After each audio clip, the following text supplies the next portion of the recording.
Hello, नमस्कार साथियों।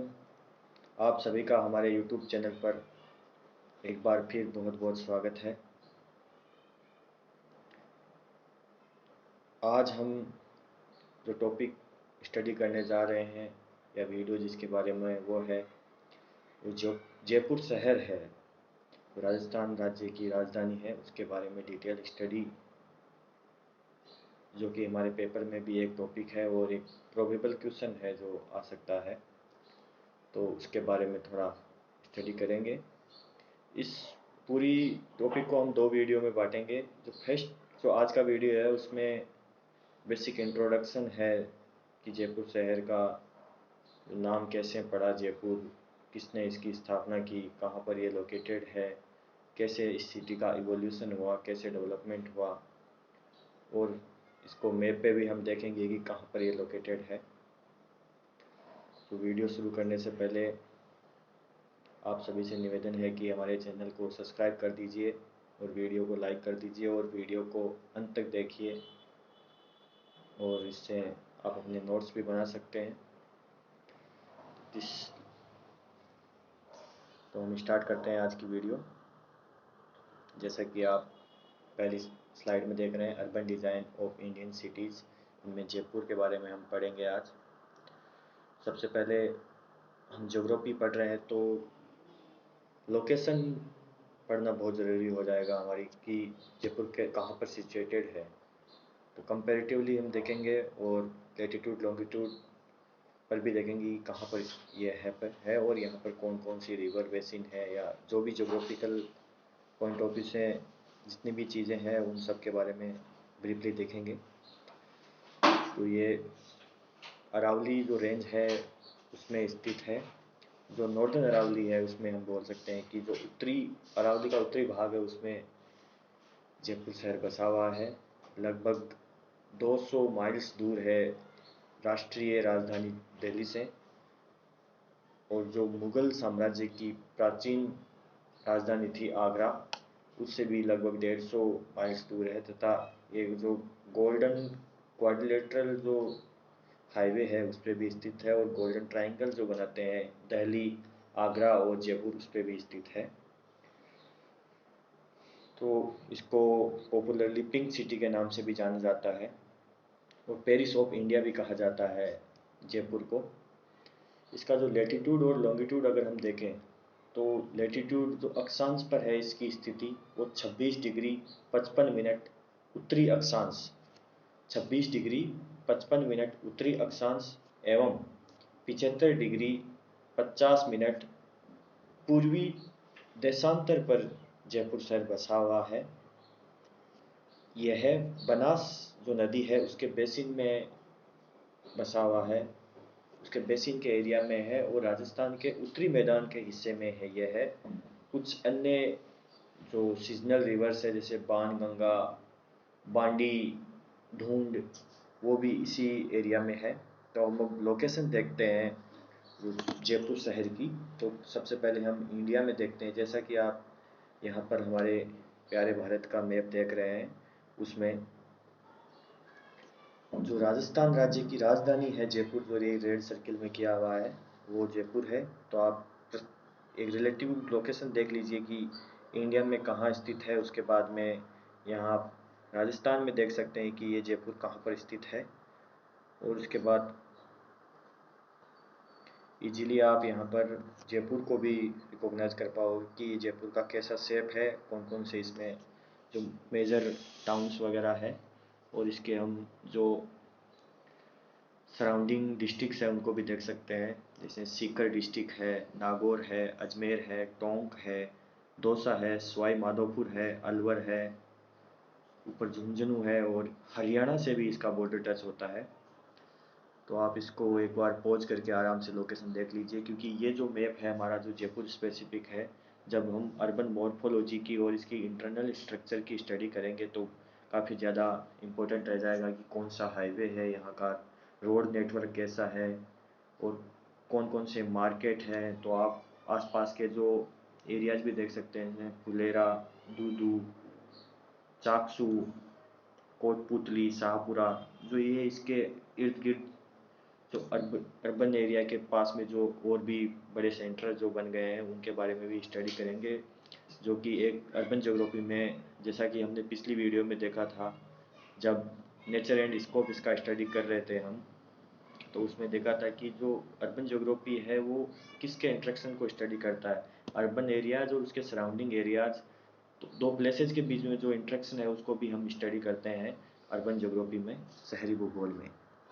तो अब देखते हैं कि जयपुर शहर का जो हिस्टोरिकल ऐतिहासिक जो विकास हुआ है वो कैसे हुआ है।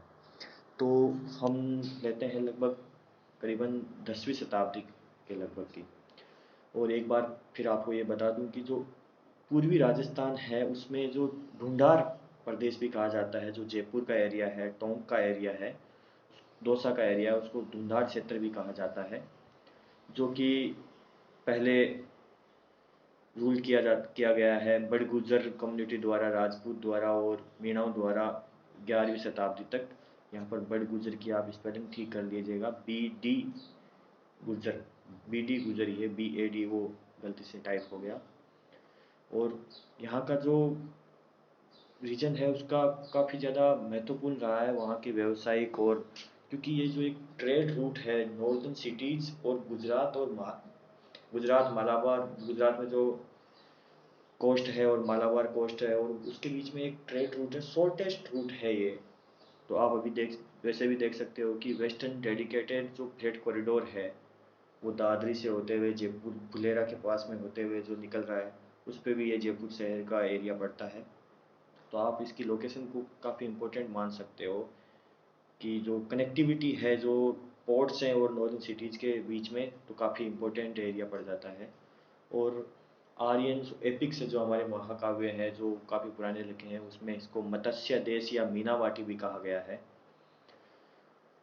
जो ढूंढार रीजन है, जो जयपुर के आसपास का रीजन है, उसमें जो राजनीतिक और सांस्कृतिक रूप से जो 4 रीजन को शामिल किया जाता है, जयपुर रीजन, मेवात रीजन जिसमें अलवर आएगा, हाड़ौती रीजन, हाड़ौती रीजन में आप देख सकते हैं कि कोटा, बूंदी, झालावाड़, बारां ये सब आते हैं, और मेवाड़ में उदयपुर,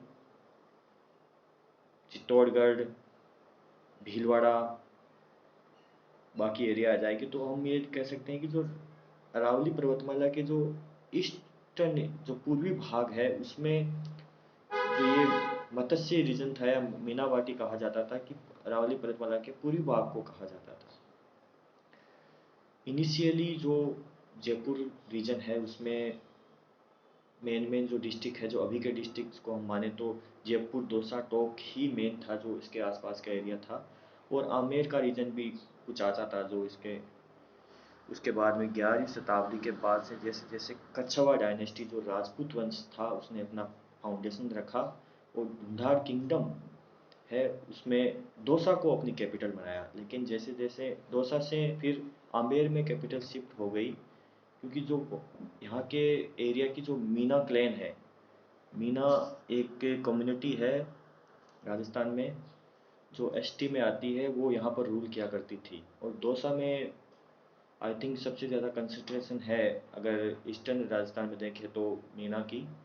तो उन्होंने अपनी जो राजधानी थी जयपुर की वो दौसा शिफ्ट कर दी थी, लेकिन बाद में जैसे कछवा डायनेस्टी ने फाउंडेशन रखा और जैसे ही वो रूल करने लगे तो उनने आमेर शिफ्ट कर दिया। लगभग 1179 और 1216 AD के बीच की बात है ये। उसके बाद में जैसे जैसे शिफ्ट होने लगा तो कंस्ट्रक्शन एक्टिविटीज़ बनने लगी, सेटलमेंट का हुआ, और जो अम्बेर फोर्ट है उसके आसपास में मंदिर भी बनने लगे, जैसे अंबिकेश्वर महादेव का मंदिर है जो काफ़ी फेमस है यहाँ पर। और जैसा कि बाद में आप देखेंगे 17वीं शताब्दी में कछवा जो डायनेस्टी थी, राजपूत क्लैन, उनने काफ़ी ज़्यादा पॉलिटिकल, जो मुग़ल एडमिनिस्ट्रेशन था उसमें काफ़ी ज़्यादा भागीदारी देने लगे और उनका काफ़ी इम्पोर्टेंस रहने लग गया, क्योंकि वो जो ढूंढार क्षेत्र है काफ़ी फर्टाइल लैंड पर बसा हुआ है, जैसा कि आप देख सकते हैं कि बनास रिवर के बेसिन में बसा हुआ है, और जो ईस्टर्न राजस्थान है वो काफ़ी फर्टाइल लैंड है, वहाँ पर एलुवियल सॉइल है, जलोढ़ मृदा, तो वहाँ पर काफ़ी ज़्यादा उपजाऊपन भी है। और पहले हमने देखा जैसे कि जो काफ़ी जो एक मेन रूट है नॉर्दर्न सिटीज़ का और जो कोस्टल एरिया है उसके बीच में बसा हुआ है, तो फाइनेंशियली रूप में और कल्चरल वेल्थ काफ़ी ज़्यादा है इस ढूंढार क्षेत्र की। तो वो मुगल्स को काफ़ी काफ़ी इम्पोर्टेंट एरिया था, तो इसकी जो इम्पोर्टेंस है वो मुग़ल एडमिनिस्ट्रेशन में काफ़ी ज़्यादा बढ़ गई। तो फिर आते हैं लगभग जो 18th सेंचुरी के फर्स्ट हाफ में राजा सवाई जय सिंह द्वितीय, उनने काफ़ी मुग़ल जो एम्परर थे उनके टाइम में थे, वो उनके कंटेम्प्रेरी थे, उनके समकालीन थे, इन्होंने जयपुर शहर को बसाया।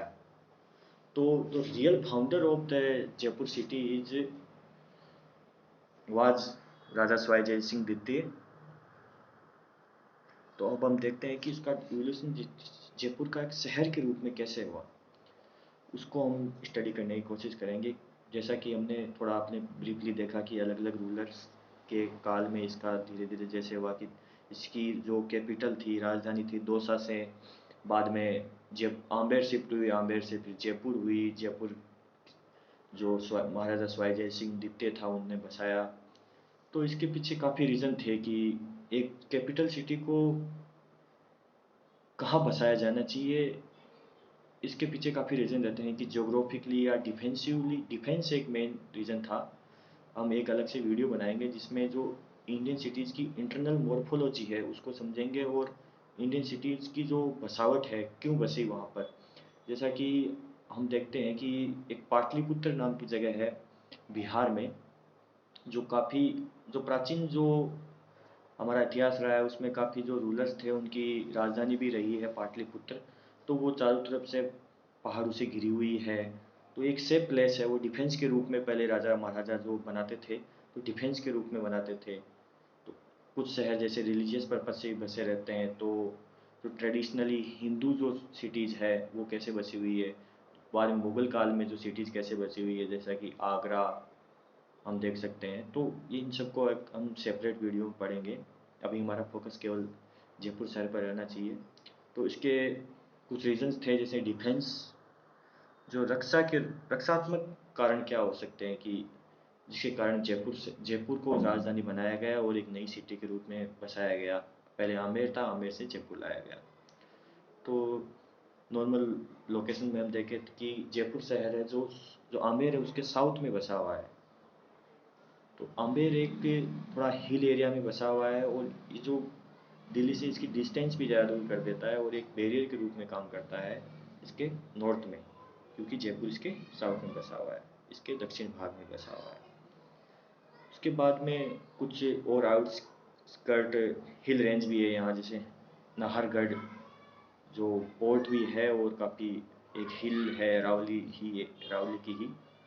और बाकी कुछ ओपन प्लेन, जो जयपुर शहर है वो एक ओपन प्लेन पे बसा हुआ है और इसके ईस्ट में काफ़ी बड़ा एक फॉरेस्ट एरिया है, वो भी एक इसको रक्षा के रूप में एक बैरियर प्रदान करता है।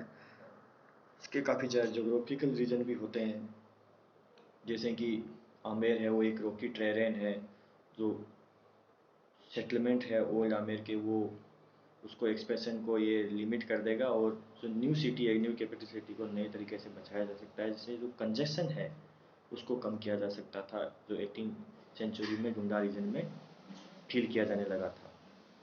उसके बाद में यहाँ सफिशिएंटली जो बिल्डिंग मटेरियल है वो इजीली प्रोवाइड हो जाते हैं, जो कि इस सिटी के फ्यूचर डेवलपमेंट में काफ़ी अपनी भागीदारी निभाने वाले थे।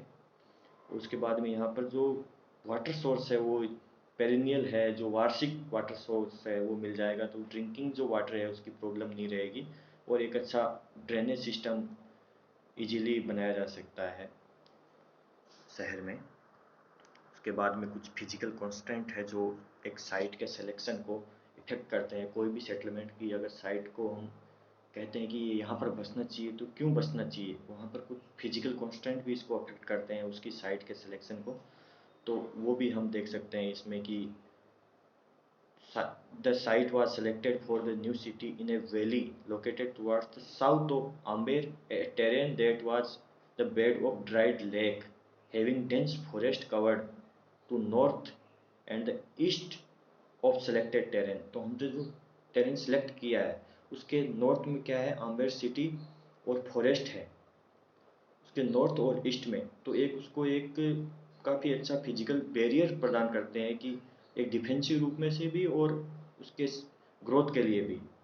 और जो जयगढ़ फोर्ट भी इसके नॉर्थ में है, और जो ईस्ट में है वो एक, जैसा कि आपने अगर जयपुर के बारे में सुना हो तो यहाँ पर काफ़ी एक सेक्रेड जो पवित्र स्थान है गलता जी, वो भी इसके ईस्ट में जो जो हिल एरिया है उसमें है। तो इस तरीके से जो फिजिकल फीचर है उसको भी ये साइट सिलेक्शन में काफ़ी मदद करते हैं। तो आज की वीडियो में हम इतना ही देखेंगे। अगली वीडियो में हम स्टार्ट करेंगे जो एक्चुअल अर्बन मॉर्फोलॉजी है जयपुर शहर की, उसको कि यहाँ पर किस तरह से ये बसा हुआ है, कैसे इसका रोड नेटवर्क है, यहाँ पर बाज़ार कहाँ पर है, और जो बाकी चीज़ें हैं जैसे कि कौन कौन से इसमें गेट है, कौन कौन से बड़े बड़े इसमें जो प्लेसेज है, टेम्पल्स है या मॉस्क है, मार्केट एरिया, बाकी सब जो अर्बन एक मॉर्फोलॉजी में आता है कि वो सब हम इसमें डिस्कस करेंगे। तो आज की वीडियो में बस इतना ही। Thank you very much video देखने के लिए। Thank you. जय हिंद, जय भारत। और एक बार फिर आपसे निवेदन है कि हमारे चैनल को सब्सक्राइब कीजिए, वीडियो को लाइक कीजिए, शेयर कीजिए, जिससे हमारा भी और थोड़ा कॉन्फिडेंस बिल्ड होता है कि आगे वीडियो बनाएं। तो थैंक यू एक बार फिर। जय हिंद, जय भारत।